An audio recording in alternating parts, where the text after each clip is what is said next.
Irmãos, nós vamos abrir a palavra de Deus no livro de Atos dos Apóstolos, capítulo 27. Atos 27. Faremos a leitura a partir do verso 9 e leremos até o capítulo 28, verso 10. É uma passagem longa, mas extremamente didática, fácil de compreender e com muitos ensinos para nós nesta noite. Atos 27, verso 9.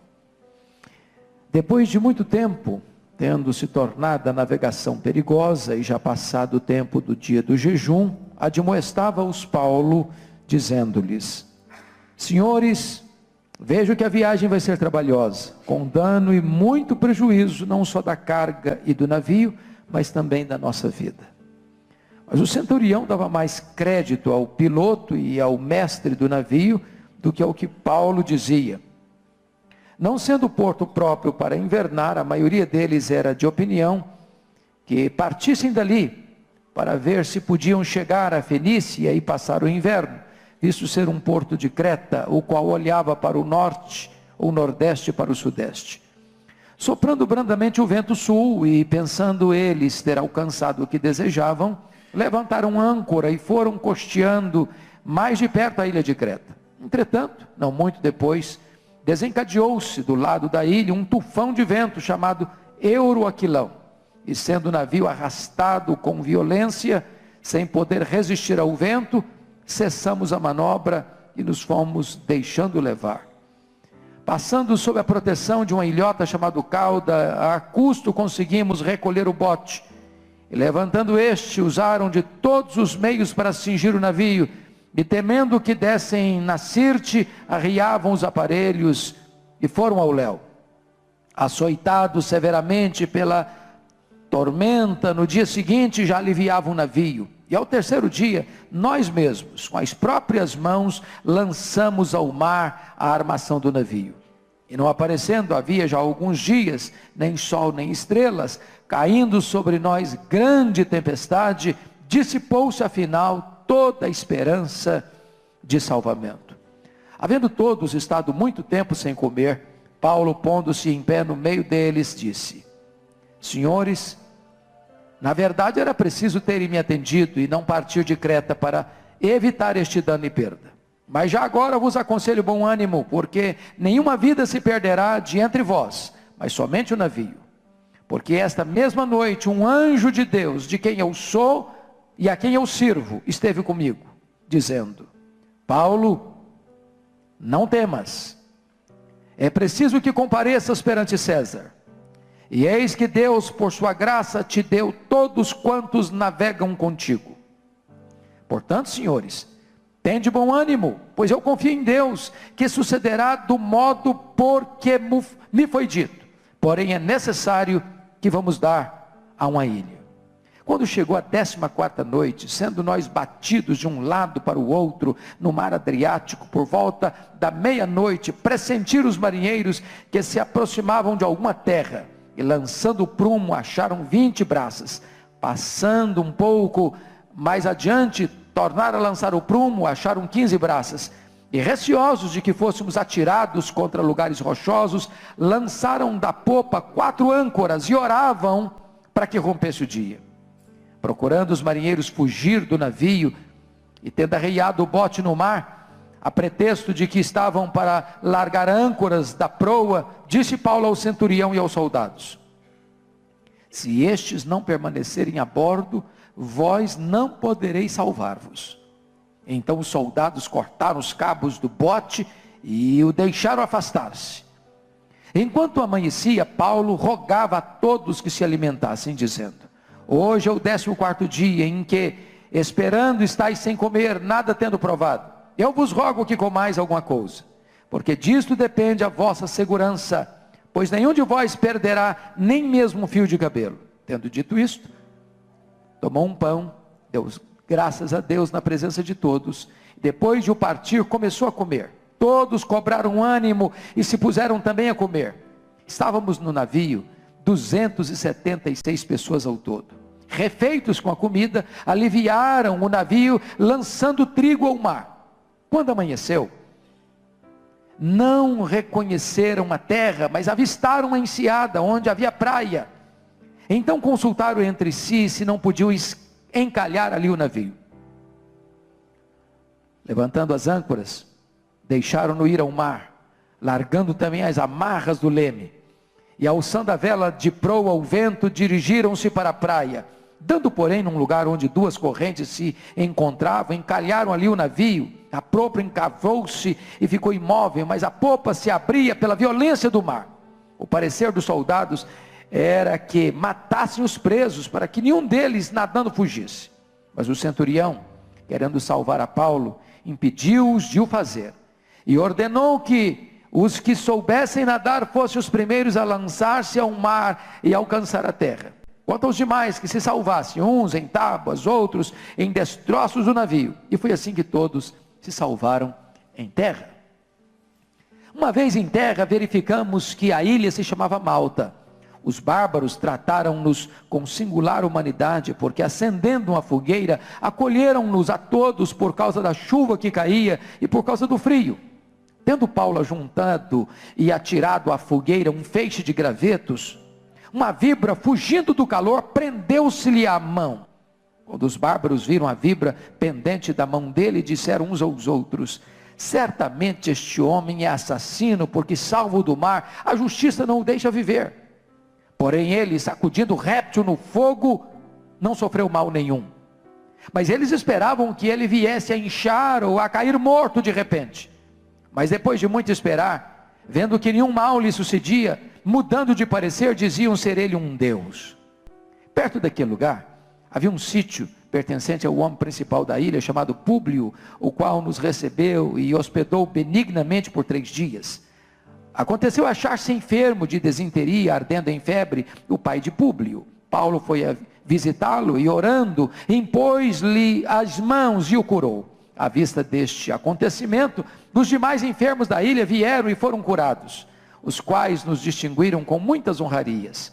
E tendo nós de prosseguir viagem, nos puseram a bordo tudo o que era necessário. Amém. Eu quero meditar com vocês hoje sobre o tema: como passar vitoriosamente pelas tempestades da vida. Eu quero dizer para você, a título de introdução, que nós escolhemos o destino da nossa viagem, mas nós não escolhemos a maneira de chegar lá. O coração do homem faz planos, mas a resposta certa vem do Senhor. O sonho de Paulo era ir a Roma, mas ele chegou em Roma preso, algemado, depois de um naufrágio, depois de perder tudo. Muitas vezes na vida é assim, nós planejamos uma coisa e acontece outra. Mas mesmo quando os nossos planos são frustrados, o projeto de Deus se cumpre literalmente. A nossa vida, tantas vezes, pode ser comparada com uma viagem, às vezes até tempestuosa. Você pega, por exemplo, o grande clássico de John Bunyan, O Peregrino. Este livro descreve a vida do cristão rumo ao paraíso. Tantas lutas, tantos inimigos, tantos perigos, tantas ameaças, mas ele caminha vitoriosamente. Na literatura secular, você pega, por exemplo, a Odisseia de Homero, também descreve a vida como uma viagem.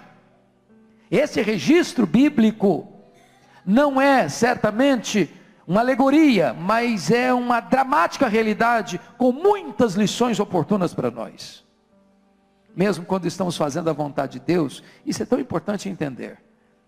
E a nossa vontade sendo realizada, nós enfrentamos tempestades. É muito importante compreender isso, irmãos. Está lá em Romanos 1,14. Romanos 1, a partir no primeiro capítulo, até o versículo 14, que Paulo demonstra que ele tinha desejo de visitar a igreja de Roma. Ele coloca isso no final da carta, 15, 28. Era seu desejo ir a Roma, e de Roma ser enviado à Espanha. Quando ele estava preso em Jerusalém, lá em Atos 23, 11, o próprio Deus apareceu para ele e disse: coragem, Paulo, assim como você deu testemunho em Jerusalém, eu quero que você dê também testemunho em Roma. Quando Paulo toma a decisão de ir para Roma, para ser julgado diante de César, porque Deus o queria em Roma, porque ele queria estar em Roma, ele enfrenta um naufrágio, ele é picado por uma cobra, ele enfrenta dificuldades terríveis de um naufrágio,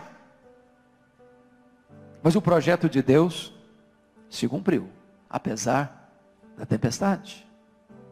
A tempestade não colhe Deus de surpresa, a tempestade é uma agenda de Deus na jornada da nossa vida. E eu gostaria então que você pudesse acompanhar comigo as lições desse texto. A primeira verdade que eu quero destacar é que nas tempestades da vida precisamos estar atentos às placas de sinalização colocadas por Deus ao longo do nosso caminho. Primeira placa, a Bíblia aberta comigo agora, todo mundo, capítulo 27, versículo 10, veja aí, a primeira placa é a advertência. Paulo disse: senhores, vejo que a viagem vai ser trabalhosa, com dano e muito prejuízo, não só da carga e do navio, mas também da nossa vida. Quando eles embarcam para Roma, a viagem parecia segura, parecia tranquila, era um bom barco, havia um comandante, havia marinheiros, havia soldados, os passageiros estavam em segurança. Mas se você começar a ler o texto anterior, no capítulo 27, lá no verso 4, já fala de ventos contrários. Chegou o momento em que Paulo precisamente adverte: vejo que a viagem vai ser trabalhosa, vão ter prejuízo. Mas eles não ouviram, o comandante não ouviu, o centurião não ouviu, não deram atenção à palavra de Paulo, à voz de Paulo, não leram as placas. Eu quero dizer, meus irmãos, que muitas vezes nós atraímos tempestades na nossa própria vida quando não lemos as placas, quando não observamos os alertas de Deus, quando não lemos os avisos de Deus, quando Deus coloca outdoors no nosso caminho, na nossa estrada, e nós fechamos os olhos a essas advertências. É assim na vida. Pensa comigo, um filho que chega em casa 3 horas da madrugada todo dia, isso é um alerta, isso é um sinal. Pense comigo, um casamento onde marido e mulher já não dialogam mais, o silêncio, a rispidez, a indiferença, isso é uma placa, trazendo um grande letreiro de aviso: cuidado. Imagine você, se você gasta mais tempo diante da televisão do que diante da sua Bíblia, isso é um sinal. Você tem tempo para passar 30 mensagens no seu telefone por dia, mas você não tem tempo para estar 5 minutos a sós com o seu Deus. Isso é uma placa, isso é um aviso. Deus coloca placas de advertência no nosso caminho. Segunda coisa que eu chamo a sua atenção, o descrédito. Olha o versículo 11. Mas o centurião dava mais crédito ao piloto e ao mestre do navio do que ao que Paulo dizia. O que significa isso, irmãos? Nós precisamos buscar conselhos, orientação, direção para a nossa vida com aqueles que andam com Deus.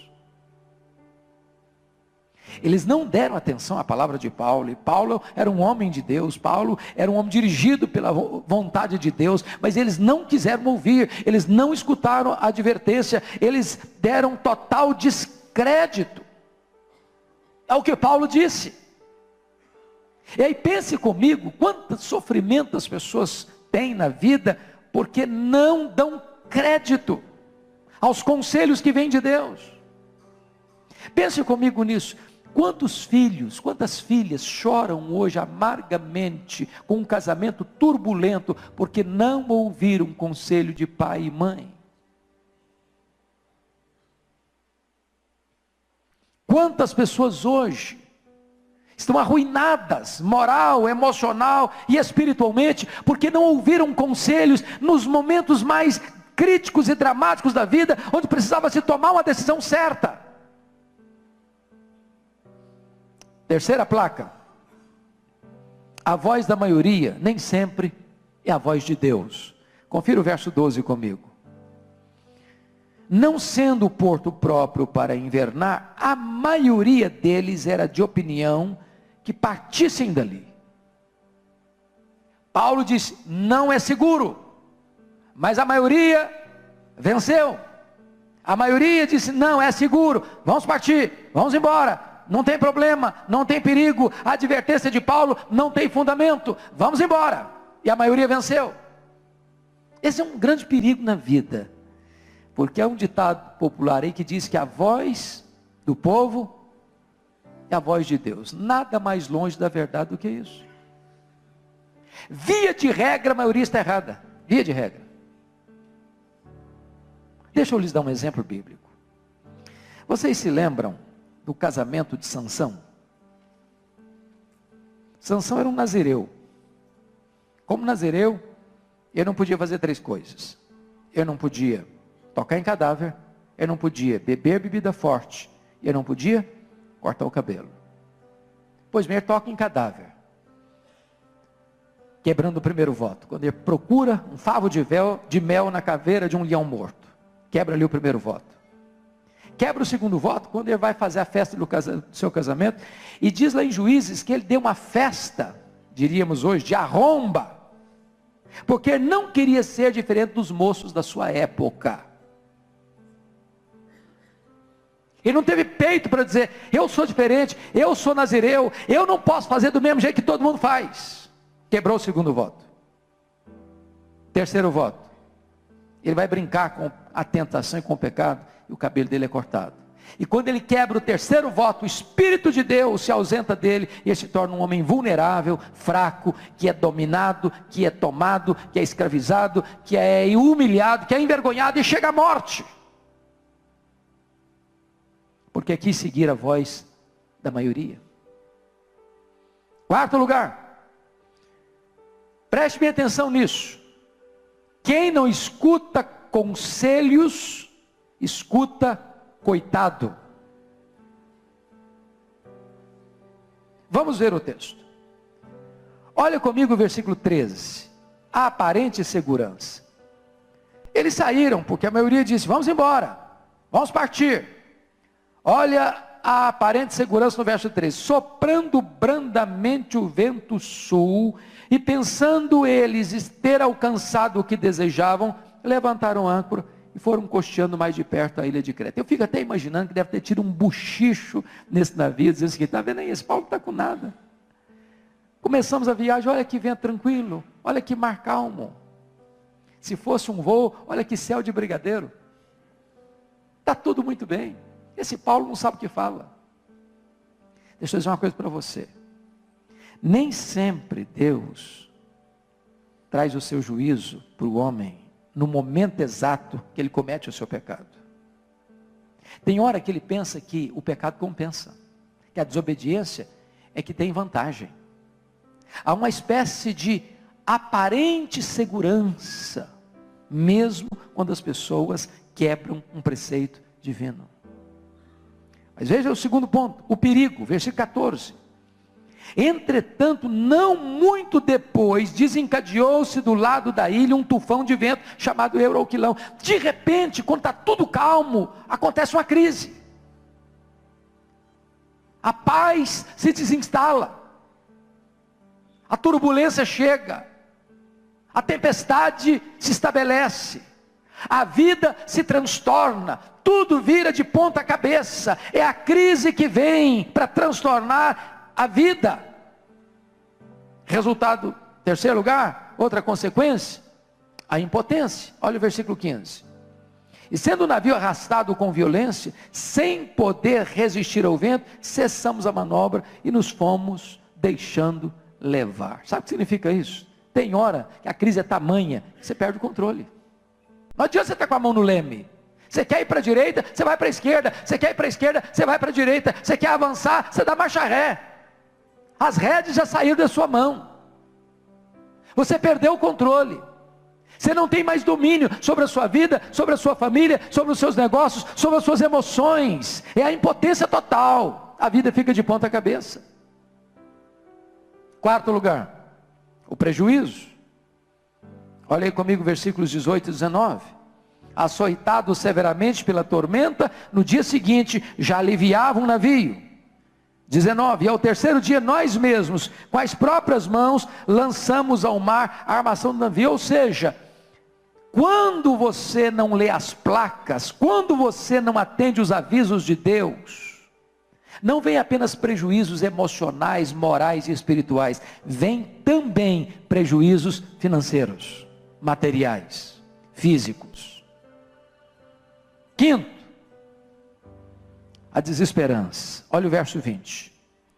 E não aparecendo havia já alguns dias, nem sol nem estrelas, caindo sobre nós grande tempestade, dissipou-se afinal toda esperança de salvamento. Fim de linha, fundo do poço, não tem mais saída. A conclusão que eles chegaram é o seguinte: estamos perdidos, estamos mortos, não nos resta outra opção senão um naufrágio inevitável. E diz a Bíblia que a esperança de todos se dissipou. Eu não sei como é que você veio aqui hoje, mas talvez você esteja vivendo uma tempestade na vida, e quem sabe até você já chegou a esse ponto de perder a esperança, de uma solução, de uma saída. Mas eu quero partilhar com você o segundo ponto dessa mensagem. Nas tempestades da vida, não apenas precisamos ler as placas, mas nas tempestades da vida, precisamos olhar para Deus e não para as circunstâncias, e nos levantarmos como encorajadores. Destaco aqui alguns pontos. Primeiro, na tempestade, encoraja as pessoas e encaminha as pessoas para a vida. Veja comigo o verso 22. Preste atenção, irmãos, que no verso 20 dissipa-se toda a esperança. Mas no verso 22 tem uma adversativa. Mas, entretanto, porém, todavia, mas, diz Paulo, já agora vos aconselho bom ânimo. Preste atenção nisso. Você sabe quem é um gigante ou é um fracassado, não é na hora da celebração, é na hora da crise. É na crise que se forjam os grandes líderes. Na hora da crise, os covardes se rendem, se capitulam, mergulham no total desânimo. Mas na hora da crise, Deus levanta alguém para dizer o seguinte: tem esperança, tem saída, tem resposta, tem direção. E diz o texto no verso 22, mas já agora vos aconselho bom ânimo. Quando todos pensam em morte, você precisa ser um agente da vida. Agora notem, é bem verdade que Paulo chegou a pontuar isso. Ele chegou a pontuar isso, mas ele não fica nessa mensagem negativa do verso 21. Senhores, na verdade era preciso terem me atendido e não partir de Creta para evitar este dano e perda. Mas agora vos aconselho bom ânimo. Sabe por quê? Tem gente que quando vê a crise pegar e ele alertou para não fazer aquilo e a pessoa fez e levou a consequência devida, ele diz: bem feito, eu avisei, agora vocês se virem, agora não estou nem aí, agora vou morrer mesmo. Você conhece gente assim? Nesse momento, não procure culpados, aponte solução. Porque na crise, achar culpado é fácil. Botar a culpa neste, naquele outro é fácil.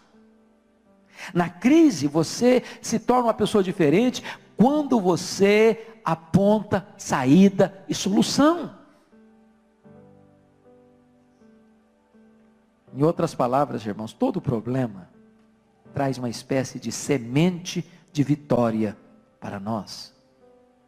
Segundo, na tempestade, na crise, é preciso abandonar o medo. Veja você o verso 22 novamente. Já agora vos aconselho bom ânimo, porque nenhuma vida se perderá de entre vós, mas somente o navio. Meus irmãos, a situação é de pânico. Tem 276 pessoas nesse navio. Tem 14 dias que o sol não aparece e as estrelas também não.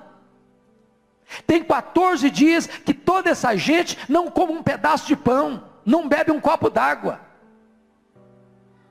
Eles já tinham se rendido à morte, já tinham se entregado ao desespero, ao desânimo, à total desesperança. E nesse momento de medo, de pânico, em que a morte mostra a sua carranca, é necessário que você se coloque e se apresente diante de Deus e diz: tem bom ânimo, não tenha medo, Deus ainda está no controle, apesar de nós não estarmos mais no controle.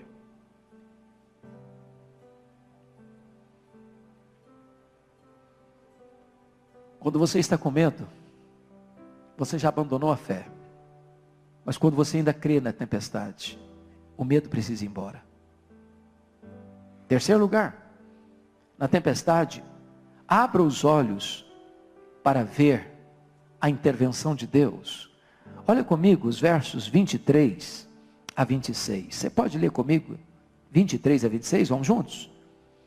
Porque esta mesma noite, um anjo de Deus, de quem eu sou e a quem sirvo, esteve comigo dizendo: Paulo, não temas, é preciso que compareças perante César, e eis que Deus por sua graça te deu todos quantos navegam contigo.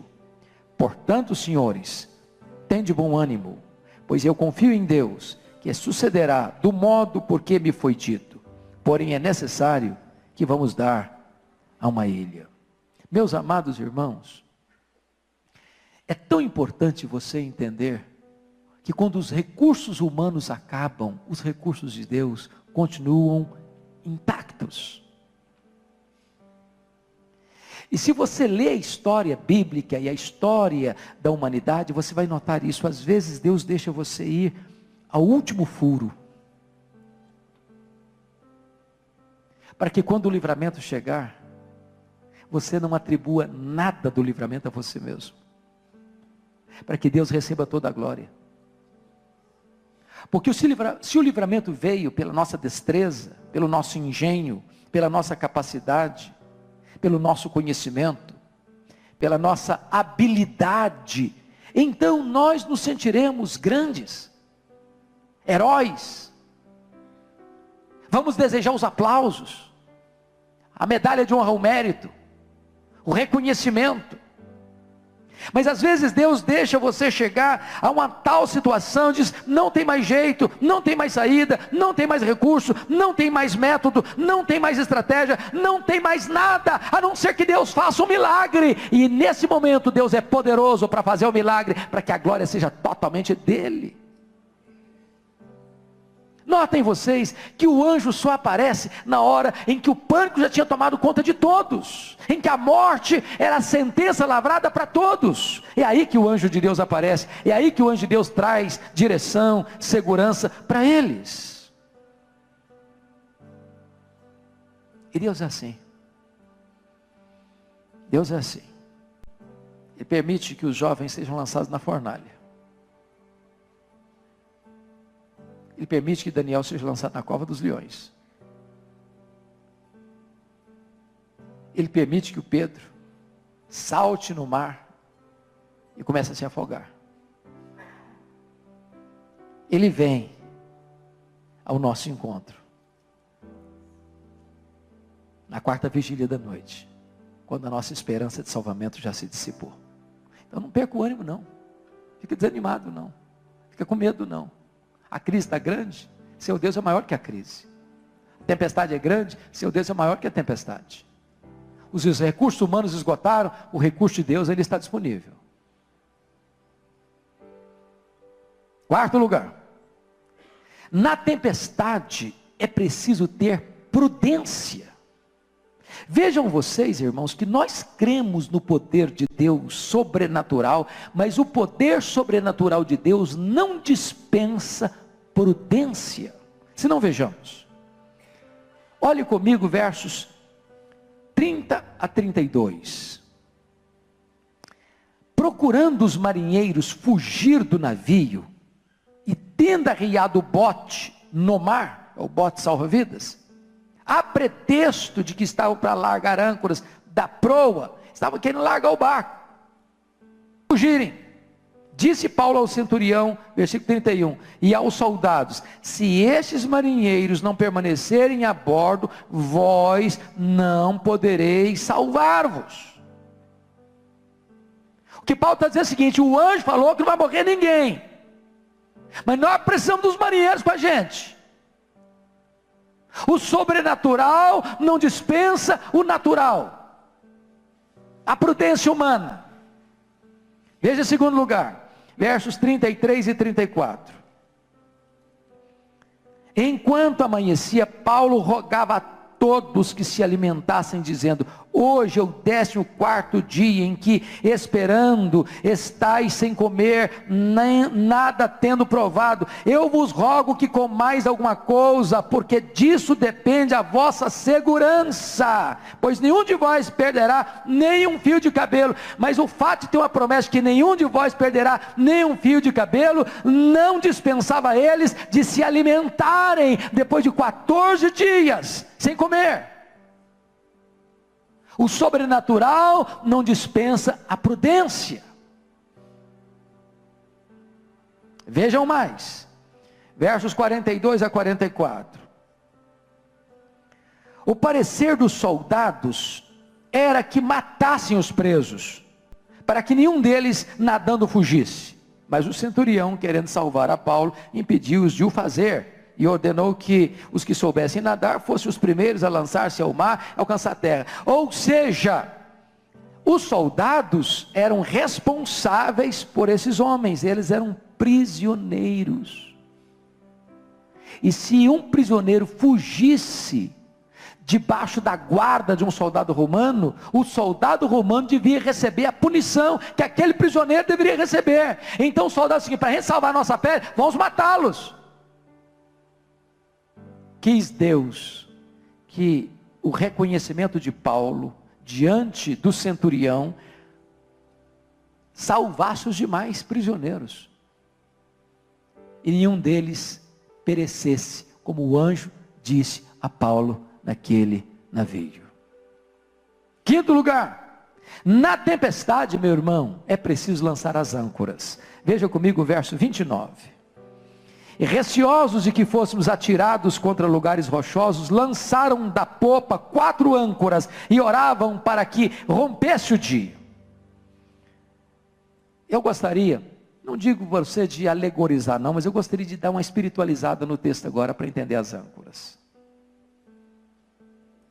Que âncoras poderiam ser essas? Âncora é aquilo que segura, não?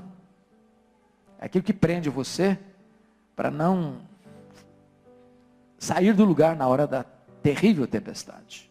Eu queria olhar para o texto, algumas âncoras dessas. Primeiramente, vamos pensar na âncora da fé. Olha comigo, por gentileza, versículo 24 e 25. Dizendo Paulo: não temas, é preciso que compareças perante César. E eis que Deus, por sua graça, te deu todos quantos navegam contigo. Portanto, senhores, tende bom ânimo, pois eu confio em Deus que sucederá do modo por que me foi dito. Sabe o que você e eu precisamos na hora da tempestade? É crer que o que Deus prometeu, Deus é fiel para cumprir. Eu confio em Deus, do jeito que Ele falou, vai acontecer. Deus não permite que nenhuma das suas palavras caia por terra, nenhuma das suas promessas caia por terra. Isso é fé, é crer que o que Deus falou é verdade, e o que Deus prometeu, Ele cumpre. Isso é fé. Às vezes, queridos, nós precisamos confiar que, diante das tragédias da vida, Deus está construindo um projeto maior. Eu nunca me esqueço uma experiência que a minha irmã querida e amiga pessoal, doutora Edmeia Williams, vivenciou no Rio de Janeiro. Ela tem um trabalho social e espiritual muito bonito no Morro Santa Marta, no Rio de Janeiro. Há muitos anos, com crianças carentes. E uma determinada noite, uma tempestade no Rio de Janeiro, o telefone tocou, ela foi chamada às pressas, porque o barracão de tábua que abrigava aquelas crianças veio ao chão por causa da tempestade. Ela foi para lá, a imprensa já estava lá, e o único que caiu naquela região foi o barracão da obra missionária que ela realizava. E aí os repórteres quiseram tirar uma casquinha nela. Você confia em Deus? Confio. Por que o único barracão que caiu aqui foi o seu? E ela por um momento ficou em silêncio. Daqui a pouco disse, sabe por que caiu? Ele não caiu, foi Deus que o derrubou. Deus não quer mais um barracão de tábua aqui. Deus quer aqui um prédio de alvenaria, de 3 andares, para abrigar de forma mais decente essas crianças. E foi o que aconteceu. O barracão caiu, construiu um prédio. Quando o nosso barracão cai, meu irmão, é porque Deus quer que algo maior seja construído no lugar. Segunda âncora. A âncora da adoração. Veja comigo o versículo 35. Tendo dito isto, tomando um pão, deu graças a Deus na presença de todos. Depois de o partir, começou a comer. Meu irmão, dar graças a Deus, depois que o problema está resolvido, é fácil. Adorar a Deus depois da vitória é fácil. Paulo está dando graças a Deus e adorando a Deus, antes do problema ser resolvido, apenas com a promessa da solução. Isso é fé.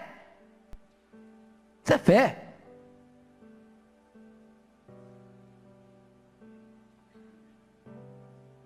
Eu fico olhando a história do Abraão. Já pensou? Deus trocar o nome do camarada com 99 anos. Ele tinha o nome de Abrão. Abrão é grande pai. Não tinha filho, mas era um grande pai. Aí Deus resolve trocar o nome do camarada para pai de grande ou numerosa nação.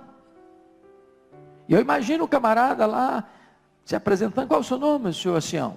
Eu sou o pai de uma grande nação. Quantos filhos você tem? Não tem ainda não. Mas eu vou ter.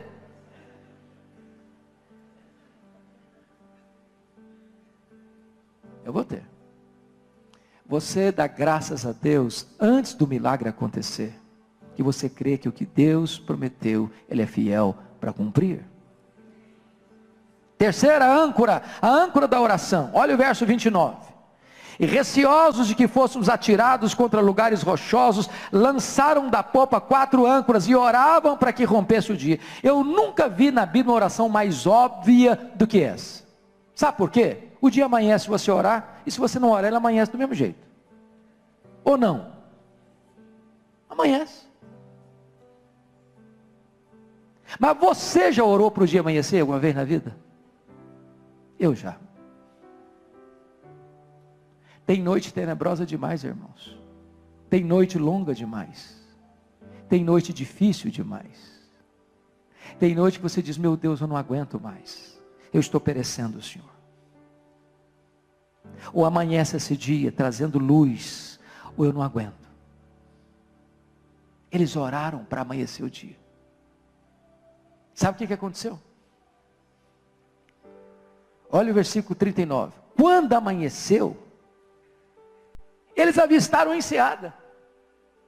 Eles oram para o dia amanhecer, e quando o dia amanhece, a solução chega. Tem hora, meu amado irmão, que você no miolo da tempestade, você precisa orar. Orar por livramento, orar por uma intervenção divina. Ainda que possa parecer algo natural demais, mas no natural demais, o sobrenatural acontece. Quarta âncora. A âncora da certeza. Olha comigo o versículo 26. Eu acho isso incrível. Paulo diz no verso 25, pois eu confio em Deus que sucederá do modo por que me foi dito, porém é necessário que vamos dar a uma ilha. Eu gosto dessa expressão, é necessário, porque algumas coisas é necessário mesmo, tem que acontecer. A Bíblia diz lá em João 4, era necessário Jesus passar por Samaria. Jesus tinha uma agenda para salvar aquela mulher samaritana, e através daquela mulher, toda aquela vila, toda aquela província. Necessário. Era necessário que eles fossem dar numa ilha. Paulo saiu dessa tempestade apenas com a sua vida como despojo. Mas a partir daí, Deus recomeça um novo projeto na sua história. Terceira lição que eu gostaria de partilhar com vocês é que nas tempestades da vida nós precisamos nos distinguir das demais pessoas. Se você perceber, agora no capítulo 28, versículos 1 e 2, diz que os malteses, que os bárbaros que não falavam grego, da ilha de Malta, prepararam para eles uma fogueira, para aquecê-los. Eles estavam com frio, estava chovendo, e então, eles foram ali, para perto daquela fogueira.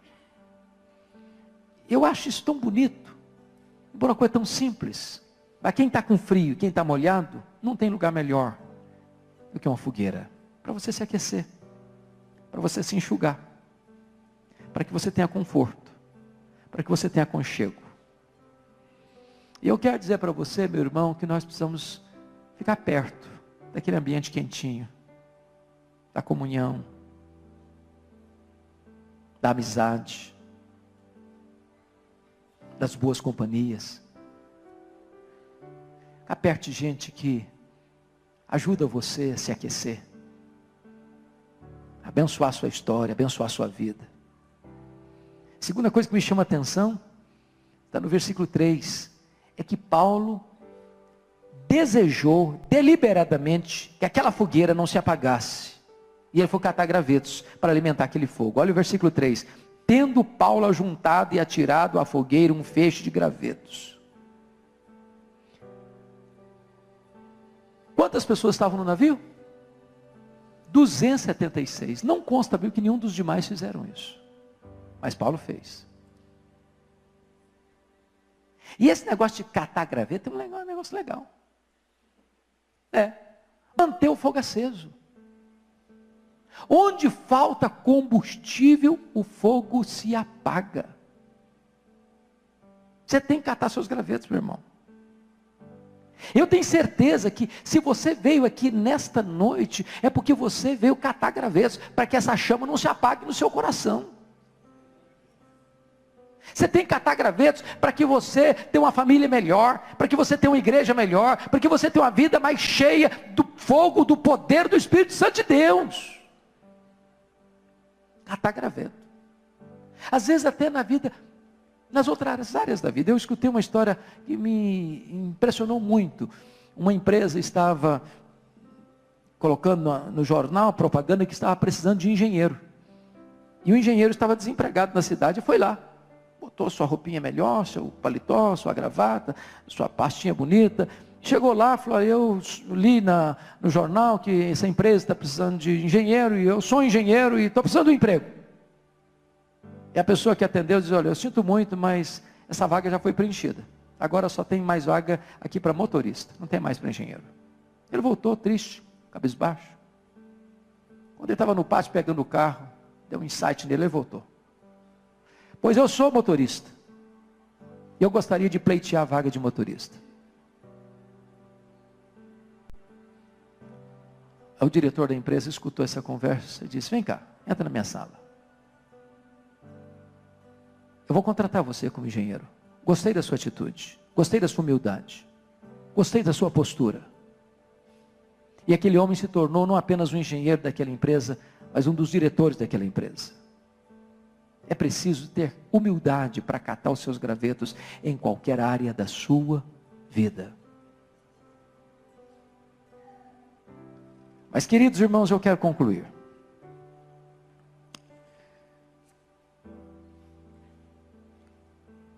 Nas tempestades da vida, nós precisamos ser encorajados pelas promessas de Deus. E tem 4 coisas aqui que eu quero destacar rapidamente. Primeiro, Deus é poderoso para levantar pessoas desconhecidas para ajudar você. Versículo 2 diz isso. Eles chegam numa ilha que nunca tinham estado antes. Eles chegam como náufragos. Eles são prisioneiros. Eles estão indo algemados para Roma para serem sentenciadas pelo imperador. E diz a Bíblia que os bárbaros, que os malteses, os acolhem com urbanidade, com máxima humanidade. Gente que eles não conheciam, gente que nunca tinha cruzado o caminho deles, gente que eles não tinham nenhum conhecimento prévio. Deus é poderoso para fazer isso na sua, na minha, na nossa vida, irmãos. Levantar gente que você nunca viu, que você nunca conheceu, para abençoar você. Uma das experiências mais gostosas que eu tive na minha vida, no meu ministério, aconteceu quando eu fui estudar nos Estados Unidos. Chegou um momento em que os nossos recursos tinham acabado. Eu tinha 5 meses que estava lá. Não tinha nem começado ainda o meu programa do doutorado em ministério. Meus recursos tinham acabado. A minha receita era de $1.400 e eu tinha uma despesa de $3.000 por mês. E eu só tinha 2 opções: ou voltava para casa envergonhado, frustrado, ou eu pedia para Deus um milagre. E foi o que nós fizemos. Chamei minha esposa, chamei meus filhos que eram pequenos, falei: nós vamos orar aqui agora. Ajoelhamos na sala e disse: Deus, o Senhor é o dono do ouro e da prata, nós estamos aqui, não conhecemos ninguém nessa terra. Então, e era um lugar, Mississippi, quem conhece o Mississippi, não tem imigrantes no Mississippi. Então, Deus, o Senhor abre uma porta para nós. Quando nós terminamos de orar, o telefone tocou. E eu recebi um convite para pregar numa conferência, a 2.000 quilômetros onde eu estava. Quando eu chego lá, eu não tinha dinheiro para o lanche. Fui sem nada, zero. O pastor que dirigiu o programa disse algo muito óbvio. Ele disse assim: meus irmãos, o pastor Hernando é estudante aqui nos Estados Unidos, e todo estudante é duro. Mas não precisa nem ser profeta para falar um negócio desse, não é verdade? Se alguém quiser ajudá-lo, fique à vontade. Eu saí daquele encontro com $5.500 de oferta. Um irmão me procurou depois, um pastor, disse: eu vou lhe dar $300 por mês até você ir embora, até você voltar para o Brasil. Voltei para casa chorando. Meu carro estava quebrado na oficina, não podia tirar. Não tinha dinheiro para pagar o seminário, para pagar aluguel, nem para fazer compra para casa. Na semana seguinte, um segundo convite para pregar em New Hampshire, a 2.500 quilômetros. Eu estava pregando meu último sermão, um presbítero vem por trás assim, bota um bilhete na minha Bíblia. Eu falei: não sei o que está acontecendo com você, mas Deus tocou meu coração, eu vou lhe mandar $600 por mês, até você terminar seu curso. Quando terminei, eles me deram $2.500 de oferta. Para encurtar a conversa, eu fiz 21 viagens a convite, em 10 estados diferentes. Em cada lugar que eu ia, Deus fazia um milagre diferente. Nunca nos faltou nada. Para minha surpresa, quando nós viemos embora, eu fui ao banco para fechar a conta. Exatamente os valores das nossas economias pessoais que nós havíamos levado, estavam lá no banco. E Deus nos ensinou uma lição. Eu sou suficientemente poderoso para levantar gente que você nunca viu na vida, para abençoar você. Eu sou o seu provedor, você tem que confiar em mim. Segunda promessa, irmãos, que está nesse texto, que eu gostaria que você observasse comigo, que Deus é poderoso para proteger você de todo mal. Olha o que está acontecendo aqui no versículo 6. Quando Paulo joga aquela víbora, quando Paulo joga aquele graveto no fogo, e aquela víbora prende na mão do Paulo, os bárbaros gritaram: é um assassino, tenta se livrar do mar, a justiça não o deixa viver, vai cair, vai inchar, vai morrer. Não caiu, não inchou, não morreu. As pessoas: não, agora também não é nem um assassino, é um Deus. Deixa eu dizer uma coisa para você, querido. Deus é o Deus que livra você das víboras. do ataque do adversário. Deus é o Deus que protege você, para que esse veneno mortal não destrua você. Deus é o Deus do livramento. Terceira promessa: as pessoas que rotulam você virão a você e mudarão de opinião a seu respeito, quando você anda com Deus. Há uma frase que eu gostaria de dizer aqui hoje, se você esquecer tudo que eu falei, mas guardar essa frase, já me dou por satisfeito. A frase é essa: cuide bem da tua piedade, e Deus cuidará da tua reputação. Você não tem que ficar preocupado com o que as pessoas vão falar de você. A única coisa que você precisa é andar com Deus. Porque quando você anda com Deus, as pessoas vão ter que voltar a você e mudar de opinião a seu respeito. Não foi assim com Jó? Os amigos criticaram Jó, acusaram Jó levianamente. Aí Deus chega para eles e fala: vocês vão ter que ir lá naquele homem que vocês criticaram. Lembram dele? Pois é, aquele homem é mais justo que vocês. Eu vou escutar a oração daquele homem. E quando aquele homem orar por vocês, eu vou escutar a oração dele e vou restaurar vocês. Ande com Deus, e Deus cuidará da sua reputação. Finalmente, último lugar, a promessa de Deus é que a ilha do seu naufrágio pode ser o lugar da sua oportunidade. Olha o versículo 10. Os quais nos distinguiram com muitas honrarias, e tendo nós de prosseguir viagem, nos puseram a bordo tudo o que era necessário. Sabe o que eu acho bonito? É que Malta não aconteceu na agenda de Paulo por causa do naufrágio. Não foi o naufrágio que levou Paulo para Malta, foi a mão da providência divina. O pai do maioral daquela ilha, do prefeito daquela ilha, estava doente. Paulo orou por ele, ele foi curado. Os demais enfermos vieram e Paulo orou por eles e eles foram curados. Deus mandou Paulo para a ilha de Malta. O método de Deus foi a tempestade. O propósito de Deus foi a cura e talvez a salvação de muitas pessoas naquela ilha. Meus queridos, a minha oração e o meu desejo é que esta experiência da viagem turbulenta de Paulo para Roma nos ensine lições espirituais nesta noite. Que nós aprendamos a olhar as placas. Que nós nos levantemos como consoladores na hora da crise. Não para culpar as pessoas, mas para apontar soluções. Que na hora das dificuldades, nós olhemos quão maravilhoso é Deus para levantar gente que nós nunca vimos para nos ajudar. Quando a coisa chegar e a morte parecer inevitável, saiba que Deus é o Deus que livra você. Entenda que ainda que você seja tirado da sua rota planejada, é a mão de Deus que está dirigindo o seu destino. Curva a sua fronte, por favor. Vamos orar.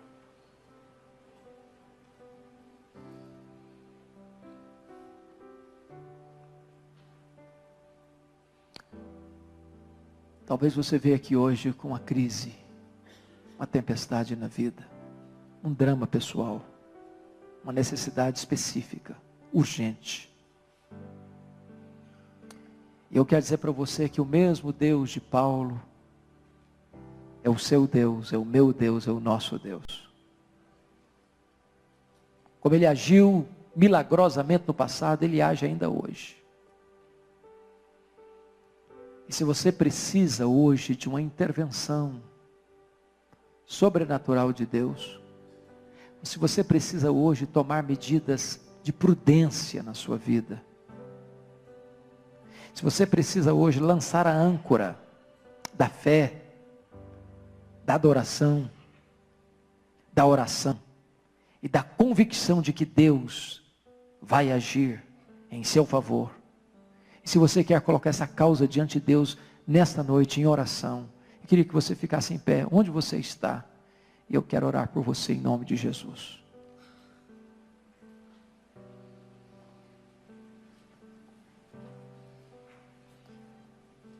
Pai, nós estamos aqui reconhecidos de que Tu és o Deus dos impossíveis, o Deus dos milagres, o Deus de promessas, o Deus fiel, o Deus que fala e cumpre o que diz, o Deus que faz e ninguém pode impedir a Tua mão de fazer, o Deus que se manifestou valorosamente, extraordinariamente no passado, e o Deus que ainda hoje se manifesta do mesmo jeito.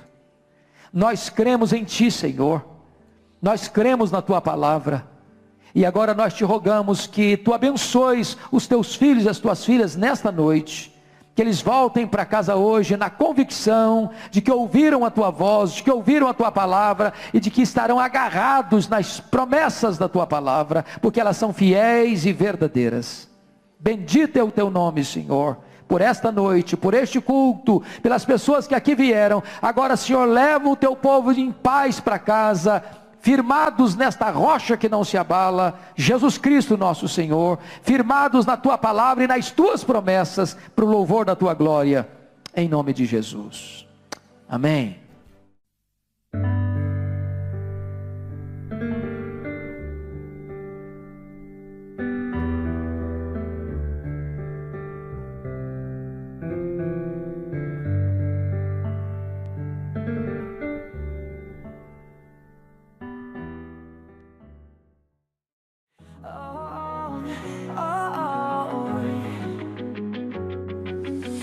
In the dark where shadows play, heartbeats echo in dismay.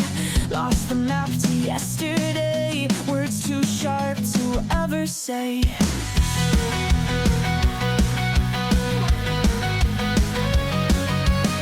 Ripped jeans and broken dreams.